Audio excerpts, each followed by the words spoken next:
السلام علیکم دوستو، میں ہوں حافظ اشفاق اور آج ہم اس ویڈیو میں نکاح کے تعلق سے مسائل کو جانیں گے۔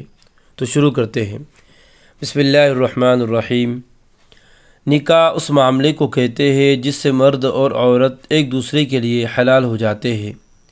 رسول اللہ صلی اللہ علیہ وسلم کا ارشاد ہے، جس شخص نے نکاح کر لیا اس نے اپنا آدھا دن مکمل کر لیا، اب اسے چاہیے کہ بقیہ آدھے دین کے بارے میں اللہ تعالیٰ سے ڈرتا رہے۔ نکاح عبادت ہے۔ انبیاء اکرام اور اولیاء اعظام نے ہمیشہ اس کا بڑا اہتمام کیا ہے۔ نکاح جہاں میاں بیوی کے لیے راحت و سکون کا ذریعہ ہے، وہی بہت سی خیر و برکت کا سبب ہے۔ نکاح کی وجہ سے مرد و عورت بہت سے گناہوں اور برائیوں سے محفوظ ہو جاتے ہیں۔ نکاح کا مقصد ہی بدکاری سے حفاظت اور پاک دامنی ہے۔ نیک اولاد ماں باپ کے حق میں صدقہ جاریہ اور مغفرت کا ذریعہ بنتی ہے۔ اسلام میں بیوہ عورتوں کو بھی نکاح کی ترغیب دی گئی ہے۔ نبی کریم صلی اللہ علیہ وسلم نے جن عورتوں سے نکاح فرمایا تھا ان میں حضرت عائشہ رضی اللہ عنہا کے علاوہ باقی بیوہ یا طلاق یافتہ تھی۔ حضرت خدیجہ رضی اللہ عنہا 2 شوہروں کے بعد آپ صلی اللہ علیہ وسلم کی نکاح میں سب سے پہلے آئی تھی، اس لیے بیوہ سے نکاح کرنے کو برا نہیں سمجھنا چاہیے اور نہ بیوہ عورت کو نکاح کرنے میں شرم کرنا چاہیے، یہ محض باطل خیالات ہیں۔ جوڑے کے انتخاب میں معیار دینداری ہو۔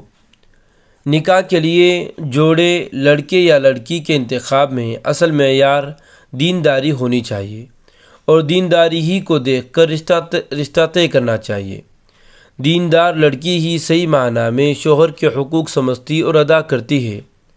نبی کریم صلی اللہ علیہ وسلم نے فرمایا، عورت سے نکاح کرنے کی رغبت عموماً 4 چیزوں کی بنا پر ہوتی ہے۔ نمبر 1 دولت، نمبر 2 خاندان وجاہت، نمبر 3 خوبصورتی اور نمبر 4 دینداری۔ تم دیندار عورت سے نکاح کرنے میں کامیاب ہو جاؤ، یعنی دیندار عورت سے نکاح کرو، یہی بڑی کامیابی ہے۔ نکاح کے الفاظ۔ نکاح صرف 2 لفظوں سے منعقد ہو جاتا ہے، جیسے کسی نے گواہوں کے سامنے کہا کہ میں نے اپنی لڑکی کا نکاح تمہارے ساتھ کر دیا، لڑکے نے کہا میں نے قبول کیا، بس نکاح ہو گیا اور دونوں میاں بیوی بن گئے۔ نکاح میں گواہ۔ نکاح کے صحیح ہونے کی ایک شرط یہ ہے کہ نکاح کم سے کم 2 مرد یا 1 مرد اور 2 عورتوں کے سامنے کیا جائے اور یہ لوگ اپنے کانوں سے دونوں جانب کے الفاظ سنیں۔ ان گواہوں کا مسلمان عاقل و بالغ ہونا ضروری ہے، بغیر گواہوں کے نکاح درست نہیں۔ عاقل کے معنی عقل مند۔ مہر کے مسائل۔ نکاح کی وجہ سے شوہر پر جو مال بیوی کو دینا واجب ہوتا ہے اسے مہر کہتے ہیں۔ مہر عورت کا شرعی حق ہے، مرد پر مہر کا ادا کرنا لازم ہے۔ حدیث شریف میں ہے، جو شخص کسی عورت سے نکاح کرے اور اس کی نیت مہر ادا کرنے کی نہ ہو تو وہ شخص قیامت میں زناکار کی حیثیت سے اٹھایا جائے گا۔ عورت کو مہر لینے کا پورا اختیار ہے اور اگر کوئی عورت بغیر کسی دباؤ کے اپنی خوش دلی سے کل یعنی پورا یا بعض مہر معاف کرنا چاہے تو معاف بھی کر سکتی ہے۔ مہر کی مقدار۔ مہر کی کم سے کم مقدار 10 درہم تقریباً 31 گرام چاندی یا اس کی قیمت ہے، اس سے کم مہر مقرر کرنا درست نہیں۔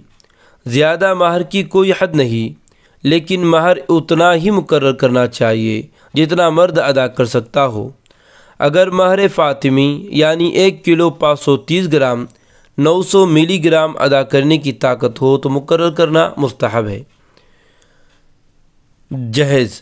دلہے والے ساز و سامان اور روپیہ پیسے کا دلہن کے ماں باپ سے جو مطالبہ کرتے ہیں وہ حرام ہے اور ہمارے یہاں جہیز لینے دینے کا رواج ہے، اس لیے دلہن والے بغیر مطالبے کے رواج کی وجہ سے جو سامان وغیرہ دے اس کا لینا بھی جائز نہیں ہے۔ کن عورتوں سے نکاح کرنا حرام ہے؟ نمبر 1 نانی، ماں، پر نانی، دادی اور پردادی۔ نمبر 2 بیٹی، پوتی، پرپوتی، نواسی اور پرنواسی۔ نمبر 3 سگی بہن، سوتیلی بہن یعنی ماں یا باپ شریک بہن، بھتیجی اور بھانجی۔ نمبر 4 خالہ اور پھوپھی۔ نمبر 5 بہو اور ساس۔ نمبر 6 رضاعی بہن یعنی دودھ شریک بہن، رضاعی ماں یعنی جس عورت کا دودھ پیا ہو۔ مسئلہ: چچا زاد، خالہ زاد، پھوپھی زاد اور ماموں زاد بہنوں سے نکاح کرنا درست ہے۔ مسئلہ: 2 بہنوں کو ایک ساتھ نکاح میں رکھنا حرام ہے، البتہ اگر بیوی کی وفات ہو گئی یا اسے طلاق دے دی اور عدت پوری ہو چکی تو اب سالی سے نکاح کرنا درست ہے، یعنی بیوی کے زندہ ہوتے ہوئے، اور اگر بیوی حیات ہے تو سالی سے نکاح کرنا حرام ہے۔ مسئلہ: اگر کسی مرد نے کسی عورت کو شہوت کے ساتھ ہاتھ لگایا یا زنا کیا تو اس مرد کے لیے اس عورت کی ماں اور اس کی بیٹیوں سے نکاح کرنا حرام ہو گیا۔ مسئلہ: حیض و نفاس کی حالت میں ہم بستری کرنا حرام ہے، اسی طرح عورت کی پچھلی شرمگاہ میں ہم بستری کرنا بھی حرام ہے۔